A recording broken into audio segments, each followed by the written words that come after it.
There've been alerts that went out over the last couple of weeks, Logan? Yeah. Yeah, there was some after the attack in Russia from ISIS-K, there were threats that there would be almost retaliation, even lone wolf kind of attacks. And they even said those specifically. They may be not directly connected, but they may have specific threats. And a lot of them ISIS is necessarily reconstituted at a level that we've seen since the killing of Abu Bakr al-Baghdadi in the fall of the ISIS caliphate. Different. But there have been the ISIS-K attacks like in Afghanistan. Yeah, and they made statements specifically saying to watch out in America. This came over the weekend, heading out of Easter. What was the Easter or the week before, and saying, hey, some of this stuff may start a week before happening. And now we're seeing some arrests being made. This has happened. Interesting. Again, this starts to kind of feel like the old playbook, which is an 18-year-old. Yep. A lot of times they were preyed on Midwestern kids. An 18-year-old in Idaho, who, essentially was planning violent attacks on behalf of ISIS, according to the Justice Department. We actually have a statement fairly recently from Chris Wray, a conversation, we'll say that, he's in a hearing between Chris Wray and Marco Rubio that kind of gives you a better idea of what we're dealing with here domestically. It's still like really a threat because we don't even hear, you only hear the name really. You hear about it. The one attack on our troops was ISIS-K, was Afghanistan. Mm-hmm. And then again now in Russia. And you heard about it in Russia, and you kind of wonder, is that really ISIS? Yeah. And then you start seeing about ISIS recruiting online, which is what they kind of did here as we get to this story. But the first is like, well, how do they get here? Who is ISIS really in the United States? Take a listen to the FBI Director Christopher Wray when he's asked about it last month at a U.S. Senate hearing by Senator Rubio. There is a particular network that has where some of the overseas facilitators of the smuggling network have ISIS ties that we're very concerned about and that we've been spending an enormous amount of effort with our partners investigating. Exactly what that network is up to is something that's, again, the subject of our current investigation. But there is a network we're concerned about that has facilitators involved in it that have ties to ISIS and other terrorist organizations. Correct.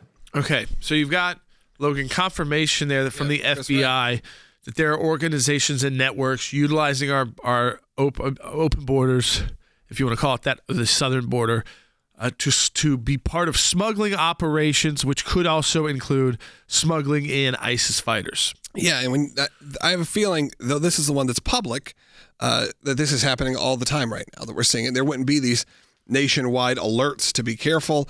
My kids went to a Christian music concert the other night. At the same time as they were going downtown, I'm getting an alert on my phone saying, if you're going to large gatherings, particularly of religious things, it may not be the best right now. So your mind obviously goes to situations like this. I am thankful that the FBI maybe did their job for once and went in there and actually got someone, and we're actually paying attention to what was happening. What's interesting is this is an 18-year-old kid in Idaho that we know radicalized, that they were uncovering his, quote, this is what they said, truly horrific and violent plot. He was going to attack churches in Coeur d'Alene, Idaho, this past weekend on behalf of ISIS. So, they have very specifics.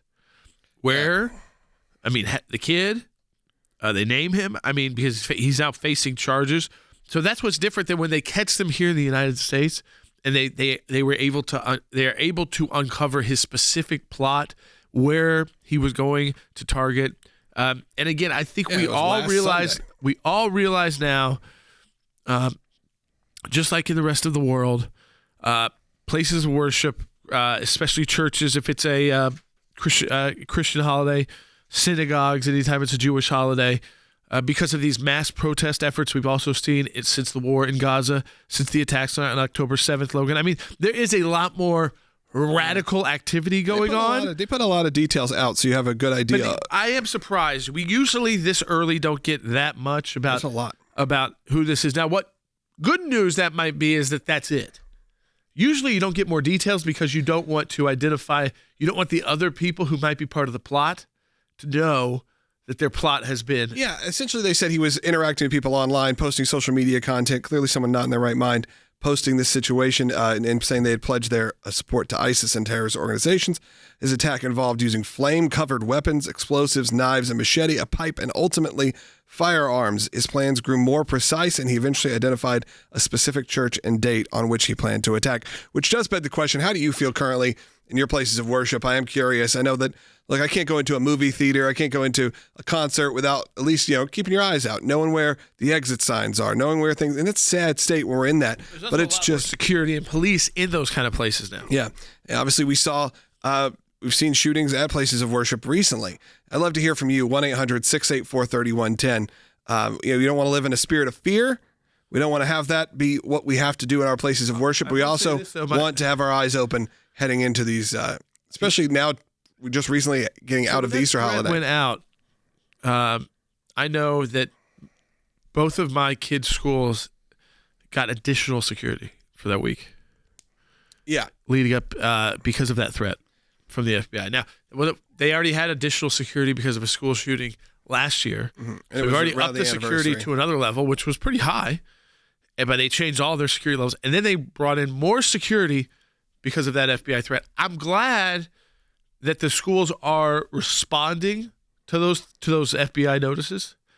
And they're not necessarily having to cancel because these aren't, they didn't put out one that was specific. They didn't say obviously, churches should also just keep an eye out as well, though. And a lot of these schools are connected to churches as well, and you've got kind of dual security going on. And as we know, the FBI has been fixated, it seems like, on a lot of other things.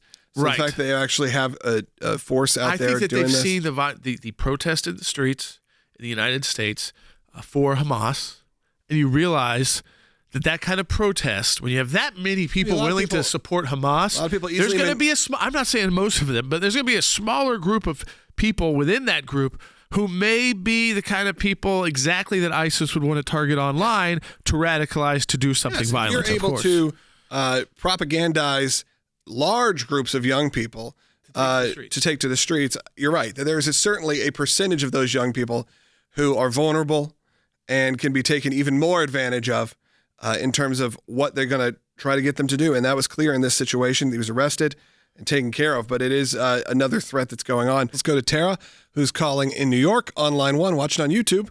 Welcome. Hi, guys. I really appreciate you. I'm a Nobel champion. Love supporting you guys. So I'm on the opposite side. I'm really frustrated, actually. I'm part of my church's security team, and I've tried to get them to get some training to let's have a plan. Like there's honestly zero plan to handle anything if something happens within our church. We're a relatively large church, and I'm beyond frustrated. Most of us do have our CCW, but that's about it. It's just we've had issues with New York too. There might be. I'm not saying the church leadership's right or wrong. We've been finding out issues, though, in New York State over these security issues. I understand if it was, she said she's in a big church. I understand if you're a small church, you may not have the money to do it. You may have not. A lot of people volunteer, though. Well, that's what we've had issues with in New York, which is people with their concealed carry permits not being allowed to volunteer. And so we've been fighting those in courts. People sometimes forget the Second Amendment is also an issue we work on at the ACLJ. It is, especially when it involves church security or religion or places of worship, even synagogues there. And that is an issue we've worked on. And there are some blue states, I will tell you. I'm not trying to blame them for anything that happens there, but there are some blue states that make it tougher, a lot tougher, for these churches to put in the kind of security that they would like to do. So it's easier for the church not even to mess with the regulations. And that I don't think, again, I think enough's happened in our country to say let the churches do what they need to do.